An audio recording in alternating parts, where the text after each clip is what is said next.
Bhimrao Kadale Patil, BKP 24 मराठीमध्ये आपलं सर्वांचं स्वागत. आज नवीन दिवस, नवीन विषय, नवीन दिवसाची नवीन अशी चर्चा. आज चर्चा घेऊन आलोय म्हणजे बघा, हळहळ निर्माण करणारी गोष्ट आहे. शेअर्स बाजारमध्ये अनेक लोक पैसे लावत असतात, परंतु शेअर्स बाजार सगळा गडगडतोय. शेअर्स बाजारमध्ये करोडो रुपयांचं लोकांचं नुकसान होतं. मला एक कळत नाही की लोक पैसे जरी गेले तरी कशामुळे परत परत परत परत पैसे लावतात. म्हणजे हे अत्यंत भयानक अशी घटना आहे.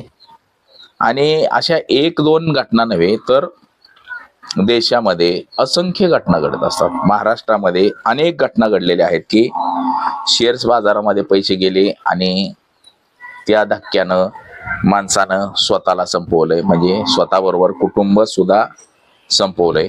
म्हणजे आर्थिक अडचण, विवेचना यातून स्वतःला संपवलं. अशा अनेक घटना घडतात आणि तरी सुद्धा लोक परत ते खेळायला जातात. म्हणजे कोण जुगार खेळायला जातं जुगाराच्या अड्ड्यावरती, तर कोण हे ते तसली लॉटरी लावतं, तर कोण मटका लावतं, तर कोण आता हे शेअर्स बाजारमध्ये पैसे लावतात. म्हणजे हा शेअर्स बाजारमध्ये पैसा लावणं, मटका खेळणं, जुगार खेळणं हा लकी मुठीचा डाव आहे. आणि शेअर बाजार सुद्धा या 2 नंबर धान्यातच घेतला पाहिजे. म्हणजे तो कधी पण पडतोय, कधी पण वर येतोय. आणि मोदी सरकारच्या काळात तर अनेक लोकांनी आत्महत्या केलेत आहे की मोदी सरकार हे सरकार नाही तर यांनी लोक देशोधडीला लावले ती, असं सातत्यानं विरोधी पक्षावाली आरोप करत असतात. तर हा संपूर्ण व्हिडिओ पहा. म्हणजे नेमकी ही घटना कुठं घडली, काय घडलंय, कोणी आत्महत्या केली, त्याचबरोबर ह्याच्यावरती आता उपाय काय,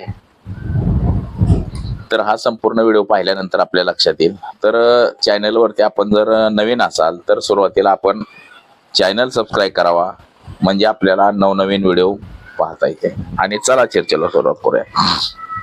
महाराष्ट्रामध्ये आणि देशामध्ये बघा, जुगार पद्धत आहे, मटका पद्धत आहे. कल्याण, मुंबई हे असलं जे मटका असते ते आहे. त्याचबरोबर शेअर बाजार आहे, पुन्हा ती लॉटरी आहे, लकी ड्रॉ आहे. अशा विविध प्रकारे लोकांना वेड्यात काढून पैसे कमवण्याचं काम हे सगळे 2 नंबर धंदे करणारे लोक असतात. आणि त्यांना सहभाग असतो तो आमदार, खासदार, मंत्री महोदयांचा. म्हणजे मंत्री महोदयाला सुद्धा त्याच्यातला पैसा जात असतो. बघा, देशामध्ये आणि राज्यामध्ये विविध ठिकाणी जुगाराचे अड्डे आहेत.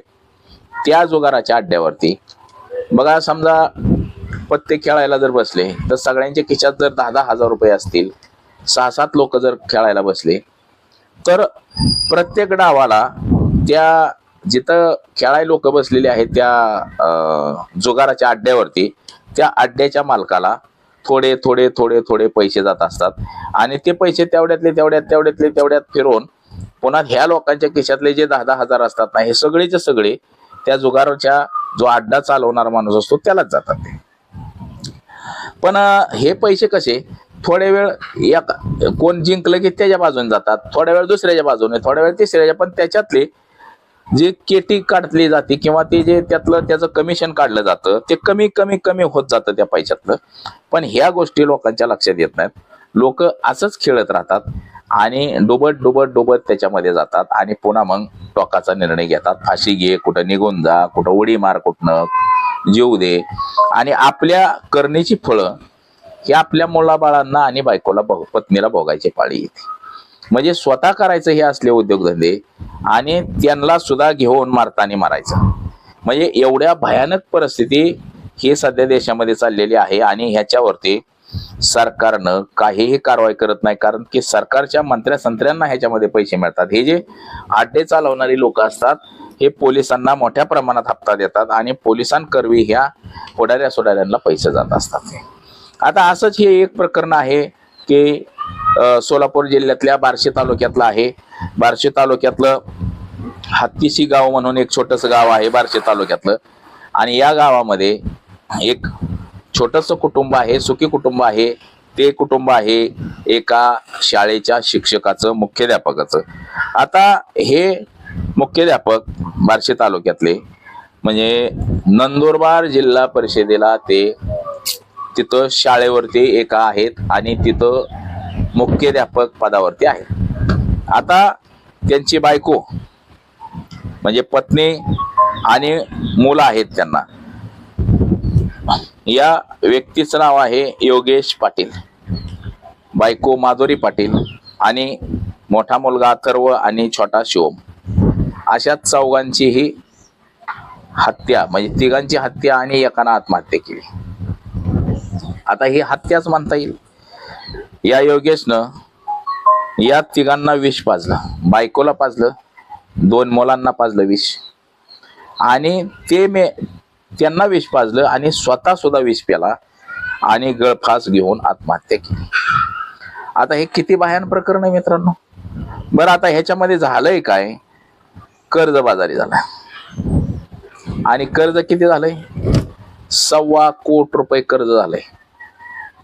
पैसे गेल्यात किती, तेवढंच पैसे गेल्यात. म्हणजे जशी पगार येईल तसा इकडं खर्च, पगार येईल तसा त्या शेअर बाजारात लावलं गेलं.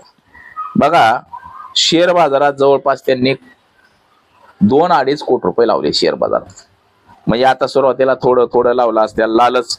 आता हे शेअर बाजारवाली जी मंडळी असतात हे सुद्धा स्वतः दुकानं टाकून बसलेले आहे. ते शेअर बाजारवाली सुद्धा दुकानं टाकून बसलेले आहे ती आणि हे लोकांना वेड्यात काढतात. सुरुवातीला माणूस काय म्हणते की बाबा शेअर बाजार, ते सांगते तिला पटाव भाषा सांगतात, या माणसाला एवढे पैसे मिळाले त्याला तेवढे, आता हे शेअर्स महाग आहे ते शेअर्स स्वस्त आहे, हे घ्या ते घ्या सांगतात. आणि एखाद्याने जर 1 लाखभर रुपये लावले तर त्याला महिन्याला 5,000 10,000 त्याच्या पोटी व्याजापोटी 10-15,000 ते स्वतः नेऊन देतात की हा शेअर्स इथं वाढलाय तिथं वाढलाय एवढं पैसे. आणि जेव्हा तो माणूस जास्त पैसे लावायला सुरुवात करतो, आता हे महोदय गुरुजी, या गुरुजींचं सुद्धा असंच झालं असेल. सुरुवातीच्या काळामध्ये थोडे पैसे लावले, परत थोडे लावले, परत थोडे लावले, वाढत वाढत वाढत गेलं. सुरुवातीला आले पैसे, नंतर गेले गेले गेले असं जे झालंय, थोडं थोडं थोडं थोडं करून नंतर जे झालं बघा, त्याच्यामुळं त्याचे हळूहळू हळूहळू करून 1 कोटभर रुपये त्याच्यामध्ये गेले. पुन्हा त्यानं व्याजानं पैसे घेतलं, म्हणजे पगारातलं पैसे येत्यान ते लावलं, येत्यान ते लावलं, येत्यान ते लावलं आणि परत त्याने हळूहळू हळूहळू हळूहळू सगळंच पैसे, म्हणजे ह्याच्याकडून घे त्याच्याकडून घे, व्याजाने घे, जमिनीवर घाण ठेव जमीन किंवा कोणाकडनं तरी घे, असं करत करत करत करत बघा 1.25 कोटी रुपये कर्जबाजारी झाले हे गुरुजी महोदय. म्हणजे त्या जुगारामध्ये जवळपास त्यांचे 2-1 कोटी रुपये गेले. त्या शेअर बाजार म्हणजे जुगारच आहे मित्रांनो. किती जरी लोकांनी म्हटलं की शेअर बाजार म्हणजे आंतरराष्ट्रीय असते, कंपनी आमकं तमकं, काय नाही, तो एक प्रकारचा जुगारच आहे. आले पैसे तर आपले, गेले पैसे तर गेले, म्हणजे जुगारच आहे तो एक प्रकारे. म्हणजे ही एक भयानक परिस्थिती आहे आणि एक मानसिक विकृती आहे. कुठलाही छंद लागणे म्हणजे विकृती आहे. एक नंदुरबारच्या जिल्हा परिषदेला शिक्षक असलेला माणूस, मुख्याध्यापक झालेला माणूस, ग्रामीण भागातला बार्शी तालुक्यातला हत्तीन म्हणून गाव आहे, या गावचा माणूस जिल्हा परिषदेला लागतो आणि तो या सगळ्या व्यसनाच्या आहारी लागतो. म्हणजे दारूपेक्षा भया नाहीये. दारू जर समजा 1-2 क्वार्टरा पेल्या तर माणूस झोपतही, तरी 2 क्वार्टराला 400-500 तरी जातील त्याचे. पण ह्याला लाखावरती रुपये हे लोक लावत असतात.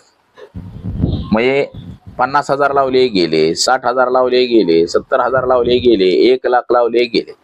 म्हणजे अशा पद्धतीचं हे सगळं काम सुरू आहे मित्रांनो. आणि यामध्ये बघा त्या बिचाऱ्याचा स्वतःचा जीव त्याने दिला, परंतु 3 हत्या केल्या आणि मग त्याने सुद्धा जीव दिला. आता हे योगेश पाटील महोदयांनी बायकोला विष दिलं, 2 मुलांना विष दिलं आणि स्वतः विष पिऊन आत्महत्या करून टाकली, फास घेऊन टाकला.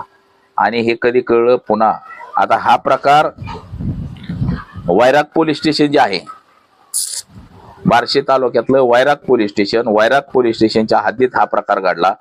आणि वैराग पोलीस स्टेशनच्या PI सांगितलं की ताणतणावातून यांनी आत्महत्या केली आणि आत्महत्या करताना आपल्या बायकोला आणि 2 मुलांना सुद्धा संपवलं. कर्जाचा डोंगर वाढला होता. आता ते सुट्टी कामे, जे उन्हाळा सुट्टी लागते ना, त्या सुट्टी लागली म्हणून गावाकडे आले होते आणि गावाकडे आल्यानंतर आता ज्यांचं पैसे घेतलेत, कर्ज झालंय, त्यांनी चाव चाव चाव चाव केलं असेल, त्यांनी पैसे मागायला सुरुवात केली असतील, म्हणून आता तो ताणतणाव आला आणि त्याच्यातून आत्महत्या केली. हे वैराग पोलीस स्टेशनला आकस्मिक नोंद मृत्यूची झालेली आहे. परंतु मित्रांनो, एकच सांगणं आहे की अशा गोष्टींच्या आहारी गेलं नाही पाहिजे.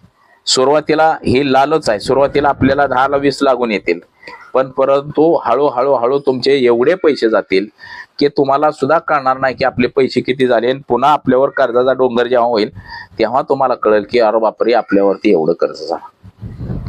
तर हे जुगार, हे से जाहिराती बिराती लागतात, ह्या अशा गोष्टीला कधीही पैसे लावायचे नाही. याचं काही खरं नसतंय. 100 लोक पैसे लावतात, त्यातल्या एका जणाला पैसे मिळतात. 100 पैकी 101 लोक लावतात आणि एकाला पैसे मिळतात, म्हणजे 100 लोकांचा तोटा होतो. हेही तितकंच कराय आणि ते पैसे सगळे जुगारवाल्याकडे जातात मित्रांनो. तर बघा, आज एवढंच. माझा सहकारी कॅमेरामन अनिकेत सह, मी भीमराव कडाळे पाटील, BKP 24 मराठी, इंदापूर, पुणे.